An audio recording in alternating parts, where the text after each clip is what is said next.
मैं ज्योत्सना शर्मा आप सभी का ITV गोल्ड के स्टूडियो से हार्दिक स्वागत करती हूं। आज मेरे साथ कुछ खास शख्सियत बैठी हैं। ये लोग जो हैं आपके दिलों में एक नई आवाज़ उठाने वाले हैं। ये लोग जो हैं न्यूज़ में हैं और ये जो खास गेस्ट हमारे साथ आज स्टूडियो में हैं अभी US के टूर पर हैं and they are traveling to different states of the United States of America for a very specific purpose, a purpose that carries a message, a strong message that will pass through the hearts of many Indians, Indian Americans and the human beings in general. Yes, today we have a team, the cast and crew of the upcoming Bollywood movie The Kashmir Files, and I'm very happy and thankful to this team that they have made their presence in the studios of ITV Gold at our new office of Edison, New Jersey location basically. Very warm welcome to the entire team there, and first and foremost let me introduce my first guest there. She is a wonderful, beautiful Bollywood actress who has created her mark by the name Mrig Naini. Yes, she is the producer as well as the actor in this movie, The Kashmir Files. Very well renowned and a person wonderful at heart. Pallavi Joshi, very warm welcome to you, ma'am. Namaskar. Thank you, Jyotsna. Nice being here. Thank you so much. And sitting next to her is a man who had a vision, who had the daring and who is very clear in his thought process. Was very much into the controversy due to his movie that he produced recently, The Tashkent Files, and of course it got a good viewer discretion. And we have Vivek Agnihotri here, who is the director as well as the writer for the movie The Kashmir Files. Very warm welcome to you, sir. Namaskar, namaskar Jyotsna. Namaskar. Thank you so much. Or the last but not the least, and the person who will create a very major impact, the superstar of the Bollywood industry, Urf Dada, and we all love him so much that इनकी presence जहाँ होती है तो वो movie क्या वो हर जगह की शान दबंग हो जाती है. वी हैव श्री मिथुन चक्रवर्ती उर्फ आवर प्रिय Dada. Dada, very warm welcome to you. Thank you so much. Thank you. Thank you for gracing us in the studios of ITV Gold. And विवेक जी, पहला क्वेश्चन सीधा आपसे पूछूंगी. बहुत सारा ट्रैवल आपका चल रहा है, ऑलरेडी आपने न्यूयॉर्क में एक स्क्रीनिंग कर दी है, स्पेशल स्क्रीनिंग है. द कश्मीर फाइल्स, ये नाम क्यों चुना? ये रीज़न क्या था? कोई दर्द है दिल में जो बाहर आना है? देखिए, ऐसा है कि कश्मीर भारत का एक इंटीग्रल पार्ट है और कश्मीर की जो हिस्ट्री है, जो कल्चर है, एक्चुअली आप पूरा अगर इंडियन कल्चर और इंडियन जो फिलॉसफी है वो पूरी तरह से कश्मीर से ड्राइव होती है. जैसे यहाँ पे हार्वर्ड है या सिलिकॉन वैली है जैसे आपकी, तो यूँ समझ लीजिए कश्मीर पहले मिलेनियल की सिलिकॉन वैली थी. पर धीरे धीरे क्या हुआ कि पॉलिटिक्स के कारण पार्टीशन के बाद से अभी तक वहाँ पे जो कुछ भी हुआ है वो एक आम इंसान को भारत में या भारत के बाहर पता नहीं है. लोग कहते हैं कश्मीर एक कॉन्फ्लिक्ट जोन है और भूल जाते हैं. तो इसका 4 साल से रिसर्च करते करते करते हमने जो ट्रूथ, इसका जो है लोगों का जो दर्द है, जो वहाँ का रियल प्रॉब्लम है, why Kashmir is so integral to humanity, वो निकाला. तो फाइल्स की मैं सीरीज़ ही है, ताशकंद फाइल्स हिट हो गई तो मैं ट्रिलॉजी ये बना रहा था. तो इसलिए कि कश्मीर का जो असली सच है, सच्ची कहानी है, वो आपको इस फिल्म से पता चलेगी. Very nice. दूसरा क्वेश्चन ये है कि मैं आपको फॉलो करती हूँ ट्विटर पे और मैंने आपका मैसेज देखा कि बहुत इंपॉर्टेंट वर्क के लिए मैं US जा रहा हूँ. बहुत अर्जेंट नोट पे आपने वो ट्विटर पे अपना ट्वीट किया था, राइट? तो why you started off with US? I mean international travel से क्यों शुरू किया प्रमोशन? नहीं, इसलिए किया कि मैं चाहता हूँ कि जो कश्मीर का मुद्दा है, देखिए आज Jerusalem, what Jerusalem is to Israel, everybody knows in America. Everybody in America. एक मूवी बनी होटल रुआंडा, तो रुआंडन जेनोसाइड के बारे में सबको पता चल गया. आर्मेनियन जेनोसाइड के बारे में अमेरिका में सबको पता है क्योंकि वो उसके ऊपर मूवी बनी है. इंडिया में आज तक कश्मीर को लेके कोई मूवी नहीं बनी थी और कश्मीर को सब एक कॉन्फ्लिक्ट जोन बोल के छोड़ देते थे. सो आई थॉट कि इसको एक ग्लोबल लेवल पे शुरू यहाँ से किया जाए रिलीज़ के पहले, ताकि जो पॉलिसी मेकर्स हैं USA के, जो यहाँ का इंटेलिजेंसिया है, जो नैरेटिव बिल्डर्स हैं, वो इसको समझें कि इसकी इंपॉर्टेंस क्या है जी.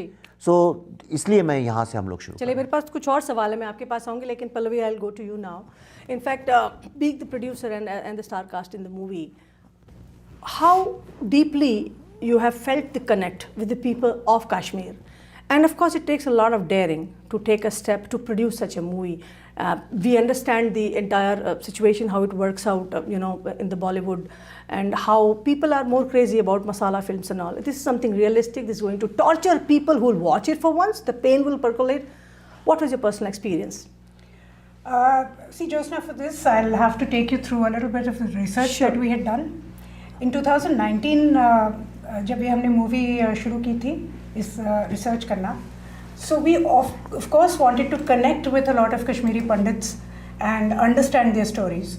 Right. So we reached out to the first generation victims and their families. तो 2019 में हम लोग यहाँ पे आए थे एंड जिस तरह से वॉर ट्रिब्यूनल्स जो किए जाते हैं लॉन्ग फॉर्मेट इंटरव्यूज़, वैसे कश्मीर को लेके कभी किसी ने किए नहीं थे. इनफैक्ट 2014 से पहले तक कश्मीरी पंडित इशू इतना बड़ा है हमारे देश में, ये बहुत से लोगों को पता भी नहीं था. तो we connected with this a huge Kashmiri Pandit community settled in USA. So we connected with them, we came here, और जो इंटरव्यूज़ हमने शुरू किए और ऐसी ऐसी दर्दनाक कहानियाँ लोगों की निकली है बाहर, मैं आपको बता नहीं सकती. Every day we were conducting 4 to 5 interviews, और एक भी इंटरव्यू ऐसा नहीं था जिसमें मुझे ऐसा नहीं लगा कि मैं फूट फूट के रो नहीं पड़ूंगी. और जब at the end of that month and a half इतनी स्टोरीज इकट्ठा हो गई हमारे पास, और एकदम से ये मुझे एहसास हुआ इस बात का कि पिछले 30 सालों से इन लोगों को जस्टिस तो बहुत दूर की बात है, जस्टिस तो मिली ही नहीं है, लेकिन किसी ने इनकी कहानी सुनी तक नहीं है. और कश्मीर को हमारी इंडियन फिल्मों में इतना ग्लोरीफाई किया था 60s और 70s में कि हर रोमांटिक गाना कश्मीर में है जी. हर हीरो हीरोइन चाहते थे कि एक ना एक गाना उनका कश्मीर में हो. लेकिन जैसे ही वहाँ पे कुछ एक्टिविटीज़ इस तरह की शुरू हो गई, सबने कश्मीर को ऐसे छोड़ दिया जैसे वो भारत का कभी था ही नहीं. तो हमने कहा कि this is our duty. Kashmiri Pandit क्या भारतीय नहीं है जी? तो अगर ये कहीं ऐसा हादसा कहीं गुजरात में होता है, महाराष्ट्र में, भगवान ना करे, लेकिन ऐसे कहीं किसी और स्टेट में हो, तो क्या हम उन्हें ऐसे ही छोड़ देंगे? तो हमने कश्मीरियों को क्यों छोड़ दिया? तो ये फिल्म बननी चाहिए, और जिस तरह से उन्होंने हमें नरेट किया है वही सारे इंसिडेंट्स इस फिल्म में आने चाहिए. तो ये रिसर्च का हमारा एक पार्ट था, and then of course there was no turning back, क्योंकि ऐसी कहानी मुझे नहीं लगता पहले किसी ने बताई है, और अगले कुछ सालों में शायद ही कोई इस तरह की फिल्म बनाएगा कश्मीर पे. बहुत अच्छी बात है. और दूसरा ये है कि शुरुआत जो होती है और सही लोगों के साथ अगर शुरुआत हो तो मैसेज भी बहुत स्ट्रॉन्ग जाता है. दादा, आपसे अब सवाल पूछूंगी, the connect to this movie, I mean जब स्क्रिप्ट आपके पास आई, व्हाट वाज योर रिएक्शन? पहले तो मैं सुन रहा था आप लोगों की बातें. ये पहली बार आपने कहा कि कश्मीर फिल्म आपको कैसा लगा, डर नहीं लगा या something? Right. I just want to know why in the name of Kashmir we all react. Because we react because of some conflict, something. I don't look at it that way. I look at it as a film. मुझे जब script I मैंने पढ़ा, it is not only about Kashmiri Pandit, it's about humanity. Right. It is about the moderate Muslims, it's about Sikhs, it's about Christians, it's about Hindus, all been affected by this. And I give credit to Vivek for one thing, that his study, he's always been very well read person. इतना पढ़ा है, इतना research करता है. जब मैंने पढ़ा तो मैंने मतलब पहले ही कहा था कि देख, you want me to, that I want you to be part of this film. इन्होंने एक कहानी लिखी जिसमें उसने जान दी है, प्राण दिया है. हम एक्टर्स, हम उसको पढ़े, हम उस कैरेक्टर को हमने जान दी. अभी मेरा यहाँ आना, ये सफ़र इनके साथ करना, कि मैं चाहता हूँ कि ऑडियंस इस पिक्चर को देखे, और उन लोगों की जिम्मेदारी है वो कितना प्राण डालते हैं इस पर. क्या बात है. प्राण तो आपके आने से, और जो ये जो सीरीज़ का जो कॉन्सेप्ट है मूवी का बेसिकली, उससे ऑलरेडी डल चुके हैं. लेकिन जब आप जैसे दिग्गज अभिनेता, the people, the superstars, when they mark an entry in such a movie, that itself gives a different impression altogether. There is a kind of an endorsement somewhere. No, I mean, I'm an actor. I told you, I'm an actor. जब director मुझे सुनाते हैं, मैं सुनता हूँ, I perform, मैं प्राण डालता हूँ, जैसे मैंने कहा. मेरा काम है आप तक पहुंचाना, जी और उसके बाद मुझे देखना कि आप लोग सब जो जो फिल्म देखें ना उसमें कितना प्राण डालते हैं, क्योंकि आपके ऊपर ही डिपेंड करता है कि how much we successful we are, have we reached your heart और we haven't reached your heart. Thank you. मैं आपसे मेरी क्यूरियोसिटी है जानने की कि क्या रोल है आपका। ऑफ कोर्स अभी तो प्री स्क्रीनिंग चल रही है, लोगों को कुछ नहीं पता आप है। देखिए, अभी देखने के थोड़ा बाद बहुत? देखिए मेरा इसमें जैसे ताशकंद फाइल मैंने की थी, जी किरदार की बात करें, I have a you can call it a very just a special appearance kind of thing, but the character is very interesting, very dramatical moments are there, but because of Vivek, because I understand why Vivek, I think आप मुझे जो भी समझना है समझ, I think मेरे भारत का one of the best directors मैं उसको मानता हूँ मैं। Very nice. इतना पढ़ाई है इसकी, इतनी इसकी मेहनत है, हर चीज़ को छोटी, ऐसे जैसे पल्लवी ने कहा ना, आप पिक्चर देखेंगे आपको लगेगा कि ये डायलॉग आप कहीं सुन चुके हैं, किसी ना किसी लीडर ने ऐसा कहा होगा, इसने कोई बना के नहीं लिखा है। He is bringing you the truth in front of you, सच्चाई को आपके सामने आके खड़ा कर देगा, और मुझे देखना आप कितना प्राण डालते हैं, क्योंकि उस प्राण के ऊपर ही निर्भर करता है the Kashmir files is justified और नॉट। हमारी बहुत सारी बेस्ट विशेज हैं उसके लिए, और हम ये जानते हैं कि जब आप जैसी शक्ति हैं और साथ में ऑफ कोर्स अनुपम खेर जी हैं और आपका पूरा स्टार कास्ट है, मैं जानना चाहूँगी Vivek ji, who all are there in this movie and कब फाइनल रिलीज होगा इसका हिंदुस्तान में? ओके सो सबसे पहले तो मैं आपके दूसरे जवाब देता हूँ दूसरे सवाल का। ये 26 जनवरी को रिपब्लिक डे अगले साल 2022 में, जो कि शायद 1.5 महीने बाद है, Right. तब ये वर्ल्ड वाइड रिलीज़ होगी। अमेरिका में भी होगी, इंडिया में भी होगी, सारे दुनिया में होगी। तो रिपब्लिक डे सब लोग याद रखें कि 2022 को होगी। स्टार कास्ट में मिठुंदा हैं, उसमें अनुपम खेर जी हैं, Darshan Kumar very bright young actor, Pallavi ji हैं, पुनीत इस्सर जी हैं, अतुल श्रीवास्तव जी हैं, और चिन्मय मंडलेकर जी हैं, और उसके अलावा बहुत सारे लोग इसमें भाषा, हाँ भाषा जी हैं, प्रकाश बिलावड़े जी हैं। क्या बात है। तो यूँ समझ लीजिए 11 मेन कैरेक्टर्स हैं। एक छोटा हमारा बच्चा भी है, पृथ्वीराज, वो भी है उसमें। तो we have 11 very prominent actors. लेकिन उससे सबसे अच्छी बात यह है कि इसमें 3 नेशनल अवार्ड विनिंग एक्टर्स हैं। अनुपम खेर जी नेशनल अवार्ड विनर हैं, पल्लवी नेशनल अवार्ड विनर हैं, प्रकाश बिलावड़े जी। इसमें आप देखने के बाद ये नहीं कह सकती हैं कि जनरली होता है हिंदी फिल्मों में कई बार कि थोड़ा सा इम्बैलेंस होता है, पर सब ने अपनी जान लगाई है, और this is a collective film. आप यानी ये सब ने अपनी जान लगाई है। आप खुद आज देखेंगे, आपको समझ में नहीं आएगा कि क्या बोलें, और सब कैरेक्टर बन गए। कोई एक्टर नहीं है, दादा है जैसे तो एक स्टार हैं, लेकिन फिल्म में आप देखेंगी तो आपको लगेगा एक कैरेक्टर है, एकदम 100% लगेगा ऐसा आपको। परफेक्ट। अगला सवाल ये है कि आप सभी ने इस मूवी पे पूरी जान डाली, कुछ ऐसा हुआ, कुछ ऐसे इंस्टेंसेस हुए, पर्सनल स्टोरी, फैमिली पे कभी कुछ थ्रेट्स आए हों, क्वेश्चंस आए हों कि भाई ये क्यों मूवी बना रहे हो, why do you want to raise this issue, सब शांत है, सडनली क्या आउट ऑफ द ब्लू तुम्हें पागलपन चढ़ा है, क्या कर रहे हो? I am sorry but I am just generally curious to know this question. Well, Vivek के नाम पे फतवा जारी हो चुका है कश्मीर में। Oh my god. But we were fortunate enough कि हमने कश्मीर में जो शूटिंग कर रहे थे हम वो ख़त्म करके हम बम्बई वापस पहुँचे, तब वो हमने टीवी पे सुना। तो मतलब मैं फिल्म की प्रोड्यूसर हूँ, मेरा प्रोफेशन है एक्टिंग का। हमारे दोनों बच्चे भी हमारे साथ ही अभी काम करते हैं, they are part of the film.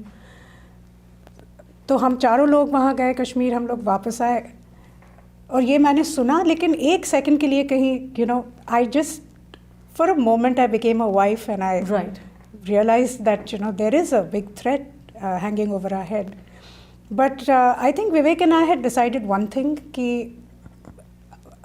एक जो शिकायत ये सारे लोगों को सुनने के बाद जो हमारी है, और जो शायद सारे कश्मीरी पंडितों की है, कि भारत ने उनको इग्नोर कर दिया और हम सब भारतीयों ने उनको इग्नोर कर दिया।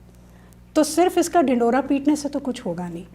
तो हम दोनों भारतीय होने के नाते हमने ये पहल की है कि हम ये फिल्म बनाएंगे, और अब ओखली में सर दिया तो मूसल से क्या डरना। तो हमने ये फिल्म बनाई है, और मैं चाहती हूँ कि ये एक सिर्फ शायद ये एक फ़िल्म से बढ़ के है हमारे लिए। कहीं पे मैं ये समझती हूँ कि ये शायद इतने सालों का प्रायश्चित है, जो 30 सालों से हमने उनकी बात नहीं सुनी, उनकी तरफ ध्यान नहीं दिया। कश्मीर के मसले को हमने बहुत ऐसे ही छोड़ दिया कि जैसे हाँ कोई टेररिस्ट एक्टिविटी वहाँ चलती है। जी। तो ये कहीं पे एक प्रायश्चित है, और मुझे ऐसा लगता है कि जो मेरी भावना है इस फिल्म को लेके, वो फिल्म देखने के बाद हर भारतीय के मन में आए। Thank you so much for these insights. Vivek ji, बहुत प्रिसाइजली जल्दी से बताइए कि और कहाँ कहाँ आपके ट्रिप्स प्लान्ड हैं, जो आप पूरा स्क्रीनिंग है ऑल ओवर यूएस में या यूएस के बाहर भी, कब वापस जाने का हिंदुस्तान है, बट उससे पहले आप बाहर कितने टाइम तक रहेंगे? देखिए, ये बहुत एक लंबा टूर है, और अमेरिका में क्या है कि सिर्फ फ्राइडे सैटरडे संडे को स्क्रीनिंग होती है जी। तो पर बाकी दिन हमारा जैसे कोलंबिया यूनिवर्सिटी में है, कैपिटल हिल में है, यूएस और भी सारी यूनिवर्सिटीज़ में, हार्वर्ड वगैरह में है। तो उस तरह से इम्पैक्ट इवेंट्स हैं बहुत सारे, क्योंकि मैं चाहता हूँ ये डिस्कशन का पार्ट बने, कॉन्वर्सेशन का। और अभी आपने जो सवाल पूछा था, एक्चुअली फिल्म में एक डायलॉग है, दादा बोलते हैं वो, और वही फिल्म की थीम है। प्रॉब्लम ये है कि ये जो टेरर है, जो बैड एलिमेंट्स हैं दुनिया के, टेररिज्म स्पेशली, वो आपको होपलेस बनाना चाहते हैं। और वो कैसे आपको फतवा इशू कर देंगे, आपको धमकी देंगे, डरा देंगे, और इसीलिए लोग चुप हो जाते हैं जी। लेकिन उसके सामने हिम्मत के साथ खड़े होना, अपनी बात बोलना, और एक होप रखना कि दुनिया में अल्टीमेटली टेररिज्म का अंत होगा, that is the real justice and that is the messaging of the film. दादा, एम आई राइट? प्राण डालना आपके हाथ में है। पिक्चर देखिए और अपने आप से सवाल कीजिए कि हमने जो बनाई है, it is righteously made, we are truthful, and whatever this two people have gone through making this film is worth it or not. I leave it to you, because it is very important for you to judge this film, because that will be the right judgment, that will be the justice for the film. Thank you so much dada. Pallavi ji, आपका message as a wife, as a mother, as a daughter of Hindustan, and of course as the producer and the actor for the movie. I think I said it already कि ये प्रायश्चित है हमारा, और 30 सालों से जो हमने सबको, कश्मीर को जो छोड़ दिया है, वो अब हमें करना नहीं है। अब 370 भी हट गया है, तो पूरी तरह से अखंड भारत हो गया है हमारा। तो कश्मीरियों को, मतलब हमारे अपने ही भारतीयों को, एक बार वापस उनके घर जाने का मौका मिलना चाहिए, और उसके लिए ये फिल्म देख के जानना बहुत ज़रूरी है कि उनके साथ क्या हुआ है। इसलिए मैं as a producer of the film, as an actor of the film, as the wife of the director, and as mother of the 2 children who have worked in this film, तो हर एक रिश्ते से मैं सभी को बोलूँगी कि please go and see this film and please let us know how you feel. Thank you so much my dear audience. Of course Vivek ji का फाइनल स्टेटमेंट तो मैं लूँगी, लेकिन सवाल वही है बहुत सारे कश्मीरी हिंदुओं, पंडितों के मन में, कि क्या उनके बच्चे अपने ननिहाल को कभी देख पाएंगे? दादा दादी का घर, उनका पुश्तैनी घर, उनकी पुरानी यादें, क्या वो जान पाएंगे कि वो उनके माँ बाप कहाँ बड़े थे? कोई ज़मीन, कोई सरवतन उनका भी था, जहाँ वो अपना सब कुछ कहते थे, लेकिन एक रात में, कुछ काली अंधेरी रातों में सब कुछ छूट गया। जवाब मिलेगा, लेकिन सबके सार्थक प्रयासों से मिलेगा, कलेक्टिव कॉन्शियस के थ्रू मिलेगा। विवेक जी, अब आप बोलिए, आपका मैसेज। देखिए, मुझे जो बोलना था मैंने तो फिल्म में बोल दिया है, तो मैं चाहता हूँ लोग देखें, फिल्म समझ में आएगा। लेकिन मैं इतना कहना चाहता हूँ कि I am a very proud Indian, और मैं भारत का एक बहुत बड़ा एडवोकेट हूँ, इसलिए कि इस दुनिया में जो भी आज प्रॉब्लम चल रहे हैं, चाहे टेररिज्म का है, चाहे वो एक्सट्रीम कंज्यूमरिज्म का है, एक्सप्लॉयटेशन का है, इन प्रॉब्लम्स के जो जवाब हैं वो कहीं इंडियन थिंकिंग में, इंडियन फिलॉसफी में हैं। और लेकिन वो तभी दुनिया के सामने आएंगे जब हर हिंदुस्तानी विश्व के किसी भी पार्ट में जहाँ पे है वो उस पर गर्व करे और उस चीज़ को दुनिया के सामने लाए। मैं सोचता हूँ कि हर इंडियन एक ब्रांड एम्बेसडर है, और ये जो फिल्म है वो इंडिया का सॉफ्ट पावर है। आज जब योगा सक्सेसफुल है, हम कितना गर्व करते हैं। सब लोग कहते हैं कि हम ऐसी फिल्में क्यों नहीं बनाते जैसे शिंडलर्स लिस्ट थी या इस तरह की। हमने वो कोशिश की है, आप देखिए। अगर आपको लगता है हमने नहीं बनाई है तो आप को शिकायत करने का वो है, लेकिन इसको देखिए। अगर आपको लगता है इट्स एन ऑनेस्ट फिल्म, दिल से बनाई हुई और एक सही प्रॉब्लम को एड्रेस करती है, then you become the brand ambassador of this film and you take it forward. Thank you so much. Thank you, and we wish you all the very best for this, brave step to produce and direct this movie.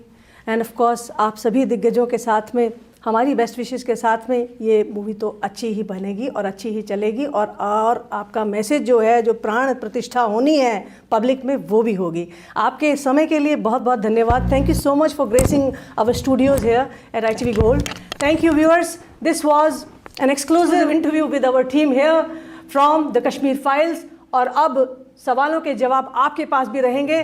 जैसे जैसे आप इस movie को support करेंगे, आवाज़ एक होती जाएगी और ब्रिंग बैक जस्टिस का जो इनका हैशटैग है वो शायद सही जगह पे पहुंचेगा, सही दिलों तक पहुंचेगा। Thank you so much for watching us.